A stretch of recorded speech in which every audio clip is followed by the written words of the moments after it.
Hey y'all, what's going on? It's your girl Anya Sample, also known as Anya Styles, on Instagram and Facebook. Your favorite curl bay natural hairstylist.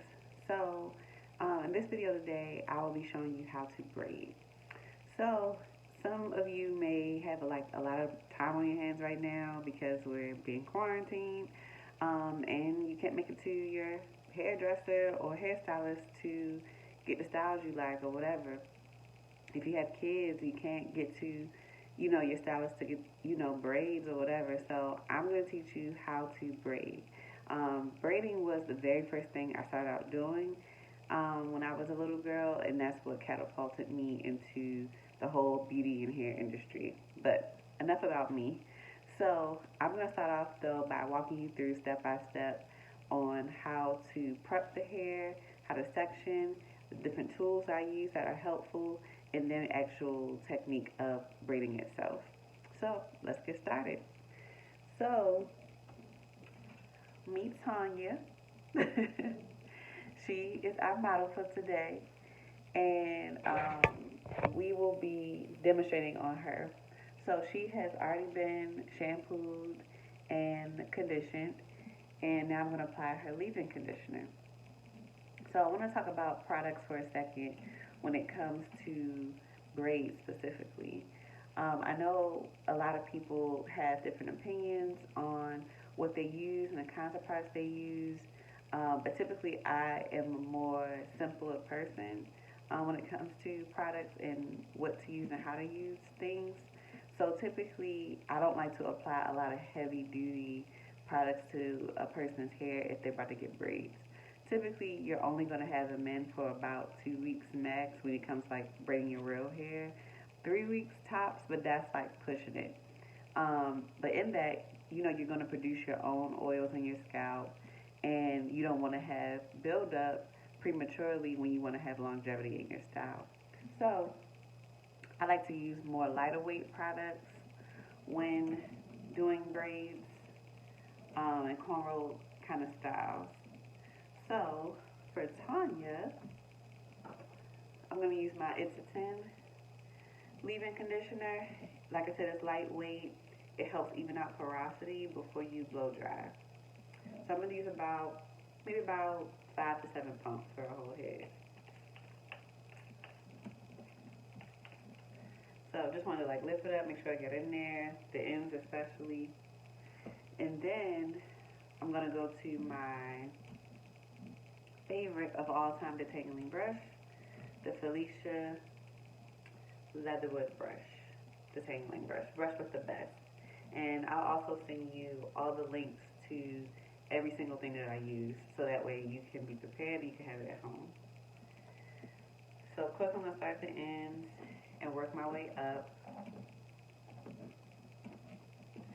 So obviously her hair is not as thick or kinky as me or the average person watching this video, but the same steps can be applied. You still want to start at those ends of the hair and work your way up.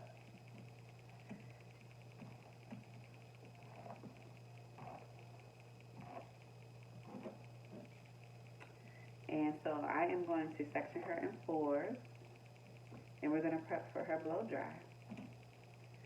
So I know some people don't like the blow dryer or would rather not use the blow dryer, and I'm not against that. I think that's fine.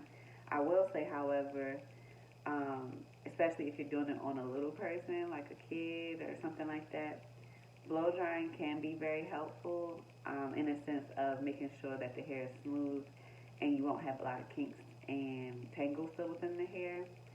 Because I found that sometimes when people stretch the hair, pre-stretch the hair, whether they, do a couple of braids or the binding technique or whatever the technique you decide, I find that it still leaves a lot of texture in the hair.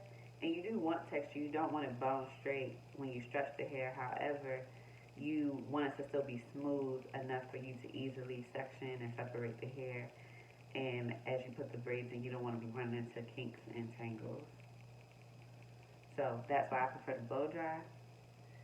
And I'll show you to the kind of blow dryer that I use because I love it. It's great. It's by SHI. It is on a little more the expensive side, but you don't have to get the same kind of model that I have. That's like a high performance blow dryer because I'm seeing clients every day. Well, was until Corona came in, but it's all good. So yes, I just needed something with a little more, heavy performance and quality. Not saying you still can't get good results with less expensive blow dryers, but just make sure it's ionic. So I'm finishing up her last section, and I'm just doing loosely. You don't gotta do it tight, but loosely doing just some two-strand twists to section her off.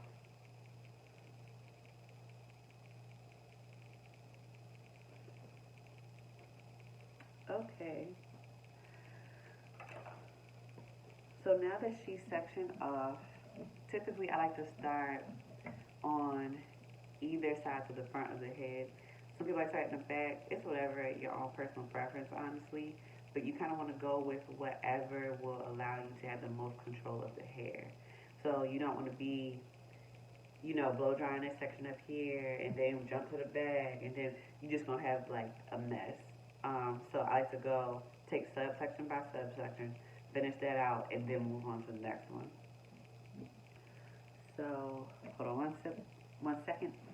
Got my clip.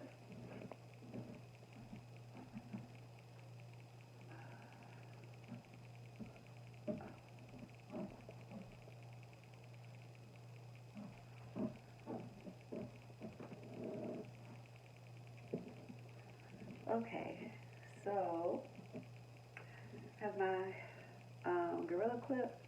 It's awesome. I also I'm not tag, but give you a link as well to purchase these. These are awesome clips. So, like I said, I'm going to start in the front of the head. And I start by taking subsections from within my 4 quadrants that I made. So, just so y'all can take a look. This is where I'm at in the front.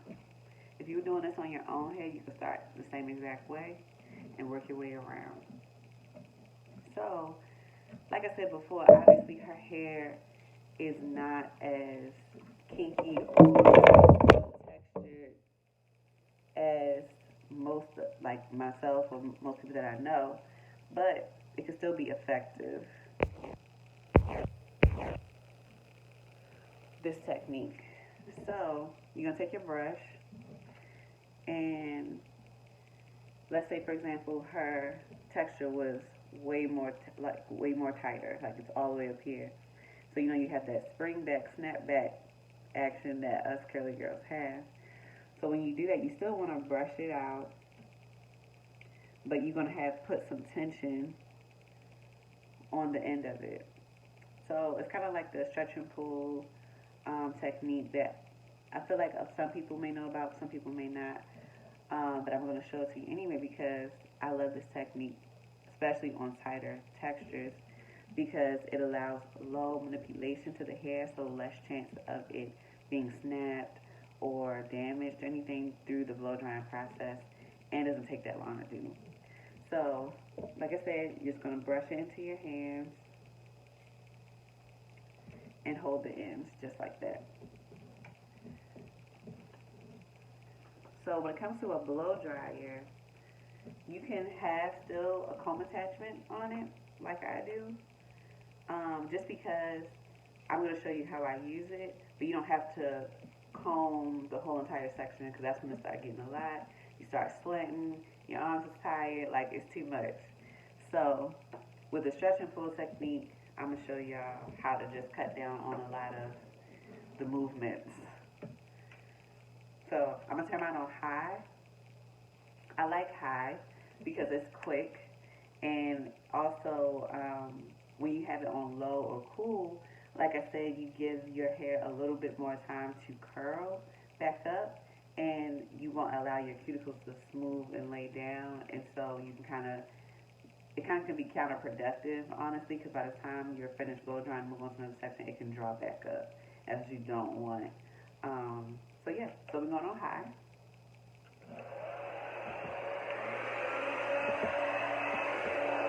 And I'm going to brush it back into my hands. And remember that tension I mentioned.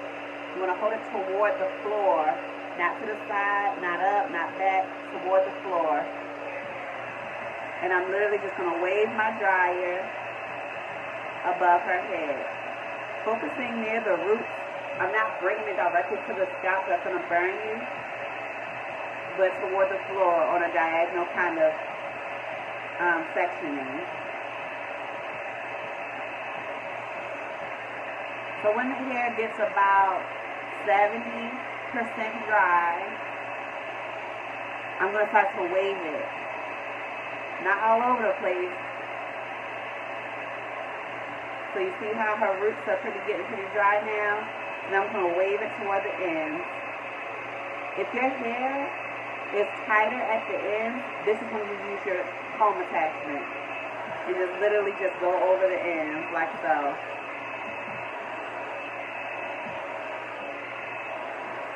Perfect. And she's dry. Move on to your next section. That top piece. Hold that tension toward the floor. Wave your dryer.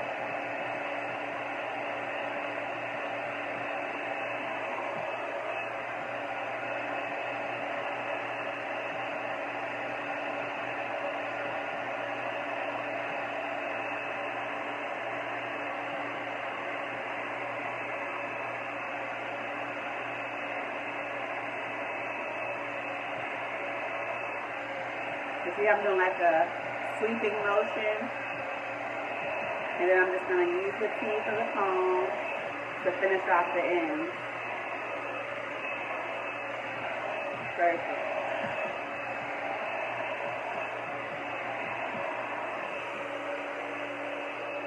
And I'm going to work around the head. Now, if your hair is shorter, but still long enough to braid, you can just use a comb attachment for the whole thing instead of using the stretch and pull technique, just because it'll be a little faster for you.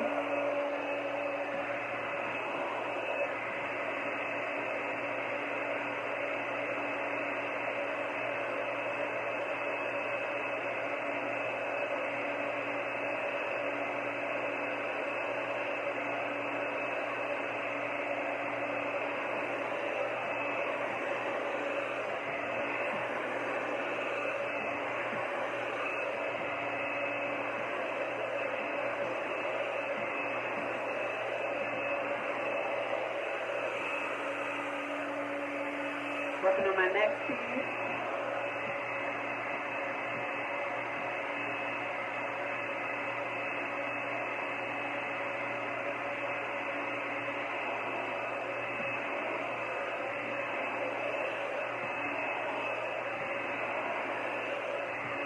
So the goal of blow drying this way is not to get the hair bone straight with the blow dryer. We just want it smooth.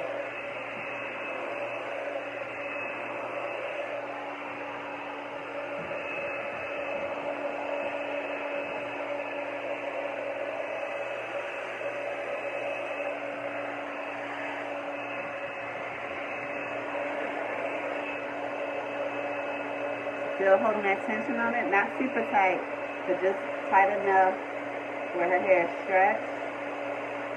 Focusing on the roots and then working my way down to those ends.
section.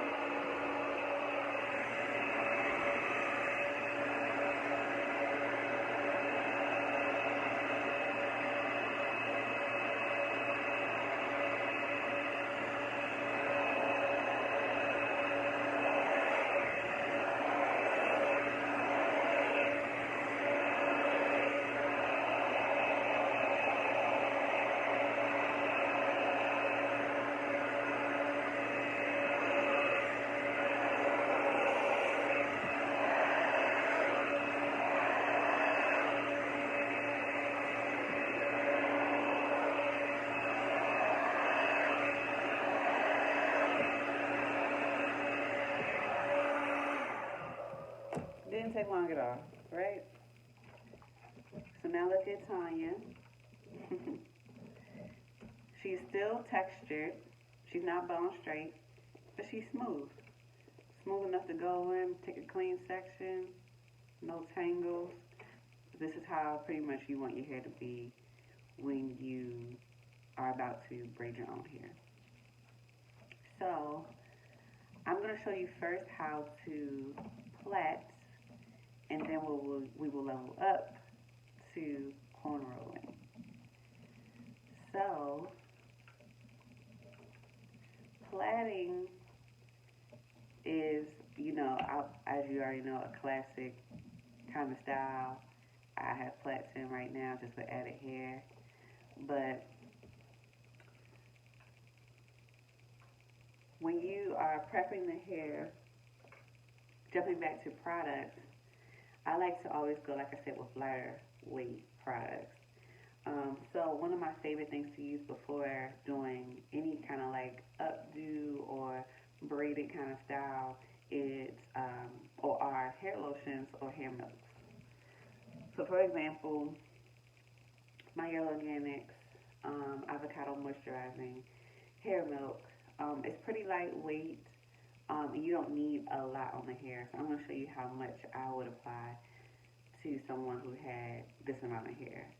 And even if somebody had double the amount of hair she had, I'm still going to show you. So this is the amount of product I would use. Not that much. Maybe a little bit in between a dime and a quarter size. And so before you apply it to the hair, you want to make sure you emulsify it in your hands first, aka rub it in your hands first. So I'm just going to rub it, make sure it's spread out good in my hands to make sure I'm getting it through her hair really well. I'm going to start on the ends and then work my way up to her roots. So I'm just taking like a stroking kind of motion, but really focusing on her ends, because that's where the weakest point of our hair are the ends. And when you are doing a protective style like braiding, you want to make sure you show your hair a little love before you put it in whatever style you decide, whether it's plaits, cornrows, you about to put on a wig, whatever it is. You want to do it, make sure you don't miss this step. I will avoid a lot of oils, a lot of heavy oils, because like I said, you will get a lot of buildup, and that can lead to dryness as well. So I'm going to talk about the type of combs I like to use. So I have two rat tails right here, two rat tail combs. This one's like your traditional one. It's like $1 at the beauty supply store, right at the checkout, counter or whatever. You can see how, like, the teeth are kind of fine, but not super fine, like this one. This one's like extremely fine. Now you're rarely going to use this side anyway. The focus is the tip, the ending of the comb. So the difference is, or what I would use, whichever one is, say for example, I'm not really trying to get super precise parting and sectioning. I'm going to use this. Because it's thicker, it kind of glides through the hair a little better, but it's not going to be very, very precise. It can still be pretty clean, but it won't be nowhere near as precise as with the metal tip ending rat tail comb like this one. So you know the differences and which one you would use for what. But let's say, for example, you just need to do a braid down and put your wig on. Go with this one. You know what I'm saying? Like, you don't need to have super neat, clean parts. You do want to make sure your braids, fit in your cornrows really well. And it's not like kind of like all over the place with a lot of large parts and sectioning. But I'll get to that later. But if you actually want to wear a style and you want to show off like some cute designs or something like that, or some swoops or gentle, diagonal kind of parts, I would go with the metal tip one. So I'm gonna grab my back to my clip. So I'm gonna show y'all on the edge how to start a braid. How to start a plait. So I prefer to take curved sections when I do plaits. I haven't done plaits in a very long time, just because I haven't really had opportunity, and my wrists aren't as young as they used to be. So like box braids and all that kind of stuff, I really don't do anymore. But I do still do cornrows on real hair. So I'm gonna take that clip out the way just to show y'all. So let's say, for example, you were doing your whole head plaits, and you just had time, and you want to have a cute style that'll last. You can throw some jewels on there, some different decorative pieces in your hair, half up, half down, whatever. Get real funky with it and creative. I would start from the bottom, the base, and then work my way up. But to show y'all how to get the concept down, we're gonna start in the front. So just like a cornrow, you're gonna start with 3 pieces. 1, 2, 3. 1, 2, 3. Let me raise it up a little bit. Make sure y'all can see.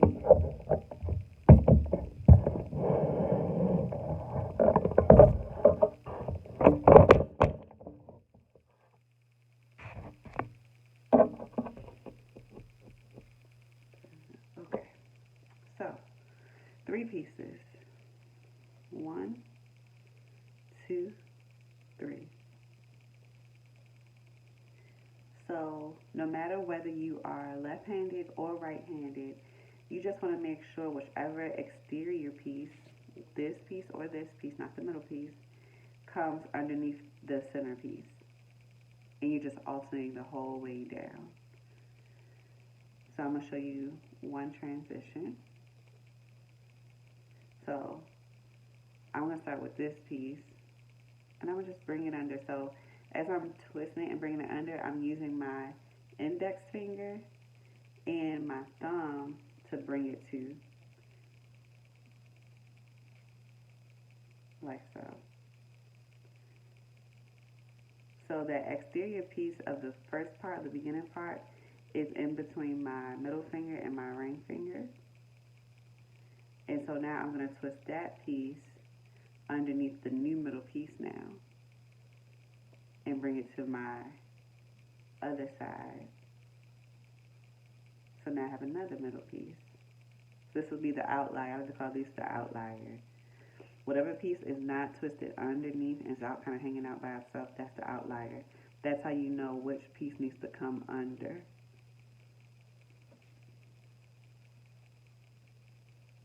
Which one is the outlier now? This one. So I'm going to bring it under.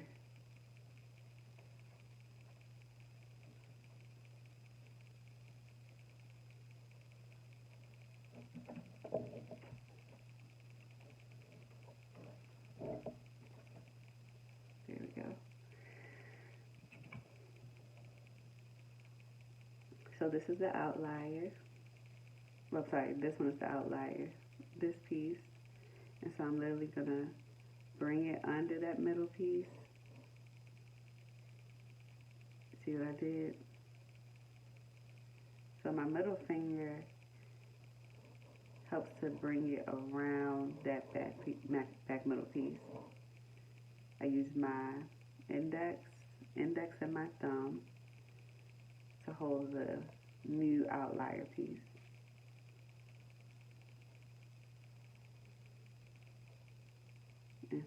slowly braid it down.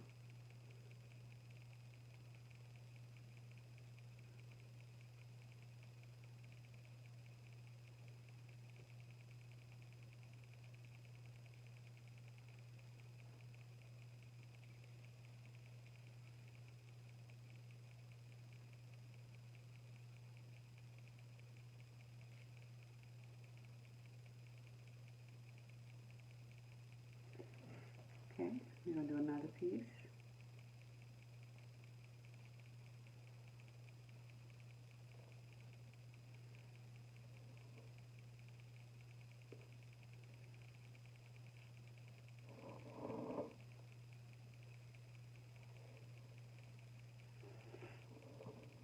Get our 3 sections. When you take your 3 pieces, I like to make sure each 3 pieces are kind of the same with thickness. It don't have to be the same like symmetrically and everything, but just make sure the thickness kind of feels the same in all the pieces.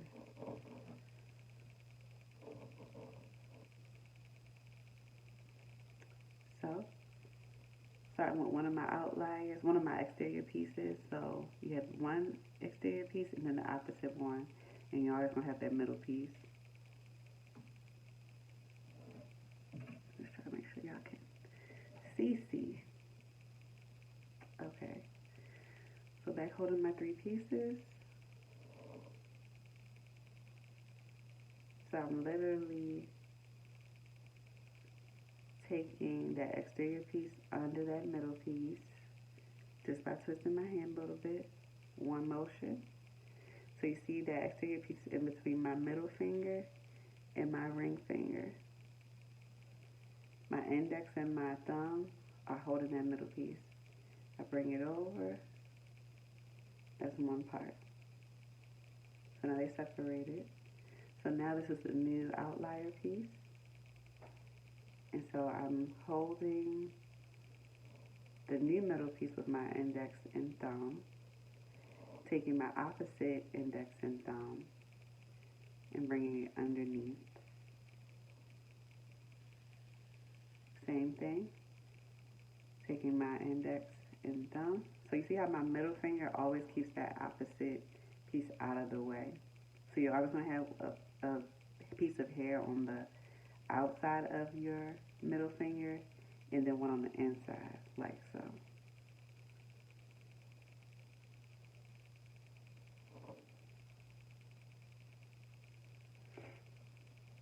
So as you can see, I like to switch hands once I get away from the scalp, just because it allows me to have less tension on my hands and allows me to move quicker. So I'm still using the same 3 fingers though. My thumb, my index, and my middle finger.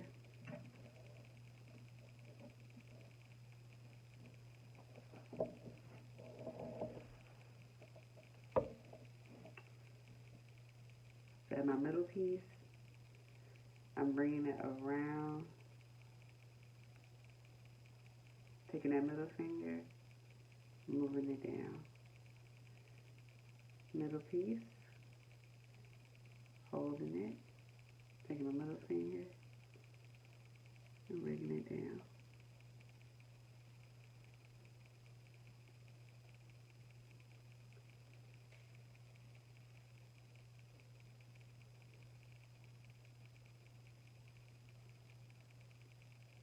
And don't fret, you can replay this over and over again until you get it.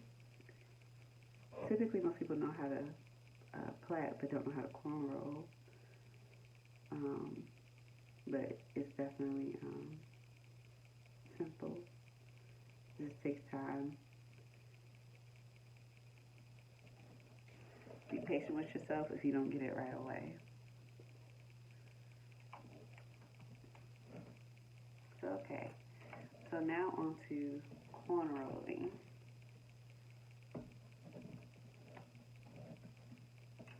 So I'm going to show y'all in the front of the head.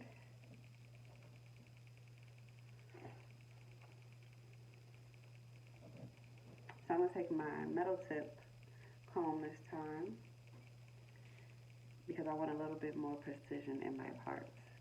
So let's say, for example, you about to put a wig on. You just want to run out to the store right quick. I'll throw this wig on, and but I want to keep, I think I'm gonna just keep the wig on for another week or so. You take it off at night, obviously, but you just need to have good braid down. I would say, let's say your hair is about her length, medium length, or a little longer. I would say at minimum you need to do like 6 braids, 6 to 8 cornrows going back. Just because you want to make sure the hair isn't so exposed in the root, because the material that the wig is made out of is not as conditioning to the hair. So the less hair you can have out being vulnerable, the better. So for people who just leave the hair out under wigs and throw a stocking cap on and put it on, that's not ideal to protect your hair. So I'm gonna take my metal tip comb and I'm gonna start at the edge of the hairline and push back.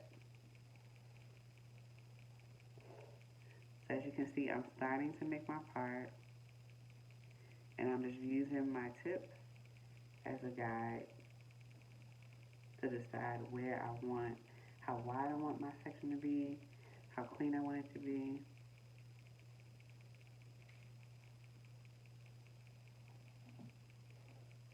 Perfect.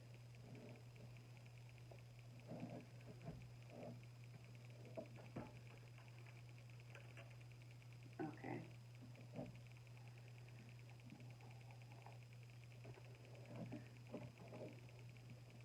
So the same concept that we took from plaiting applies to cornrowing.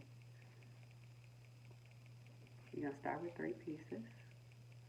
So I'm literally going to take my thumb, whichever thumb you decide, and I'm going to just take a little piece out in the front. So this piece out in the front, I like to say make it no larger than like a half an inch to an inch, just because the thicker you make your first section, that'll mean your braid won't start right at the hairline. It'll start back here. So if you want it to be cute where you can wear it out, take less hair at the top. If you're just trying to throw some braids in, it's okay. If you're doing a crochet or just want to wear it under something. So okay, so I got my 3 pieces, like so, 1, 2, 3. And remember we talked about taking one of the exterior pieces and moving it under the interior piece. So I'm going to start with the left one. And I'm going to take it under, and I put it to my index and my thumb. Y'all see it? And now I have an opposite exterior piece. I'm going to bring that under the new middle piece, like so. So that's one transition we just did. So I still have, going back to how I told you about the plait, you see how I have a piece of hair on the opposite side, both opposite sides of my middle finger. So now this time, I'm going to grab some hair behind this section as I bring this new exterior piece over to my my right hand. So I literally gripped hair right here with my thumb.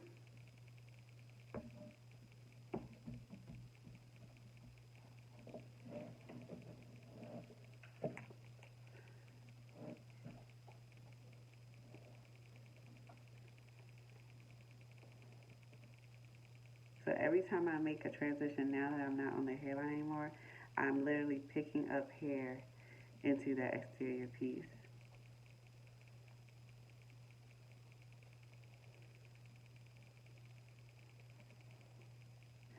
So my tension on her hair is not super tight either.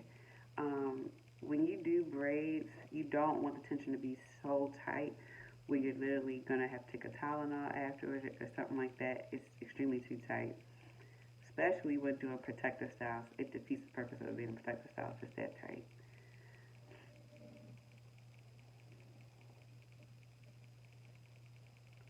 So you see my fingers, I'm taking that index. I already got a piece of hair on the opposite side of my middle finger. Make it another transition.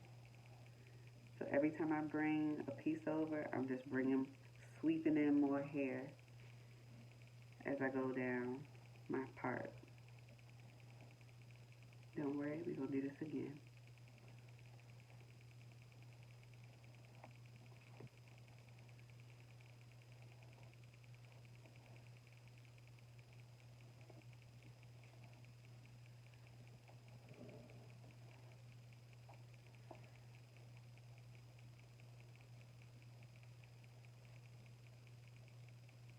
I'm just going to plait it all the way down to the end.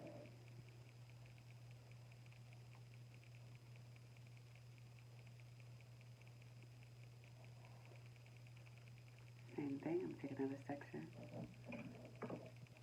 beside it.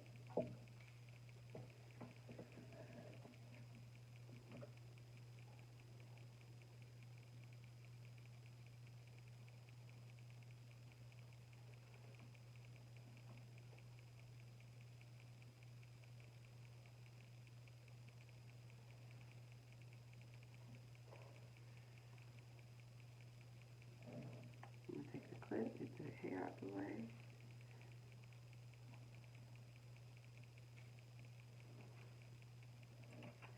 Once again, we're going to take a small piece out in the front, split that into 3 sections. I'll show y'all, see if I can do a side view so you can see as well. 1, 2, 3. 1, 2, 3. Right? So I'm bringing this exterior piece over to this hand. This is my new middle hair that's left out. I'm going to grab that and secure that.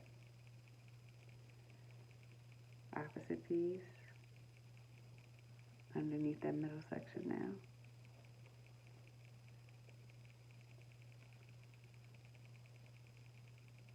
Twist it under that new middle piece, bringing it here every time. See, so like, so I'm literally, you see my middle finger, not my middle finger, but my index and my thumb is there to catch this new hair that's right here. And so I just grip it and secure it, and now I have a new middle piece. This is my new outlier piece. Outlier piece must come under the middle. And do this all the way down.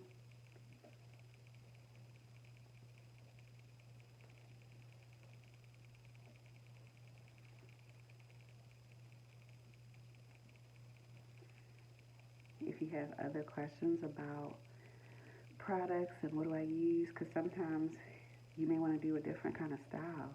Like, you may want to do the cute crown braid look where it's like 2 braids or 1 braid, you know, like the halo kind of style or something like that.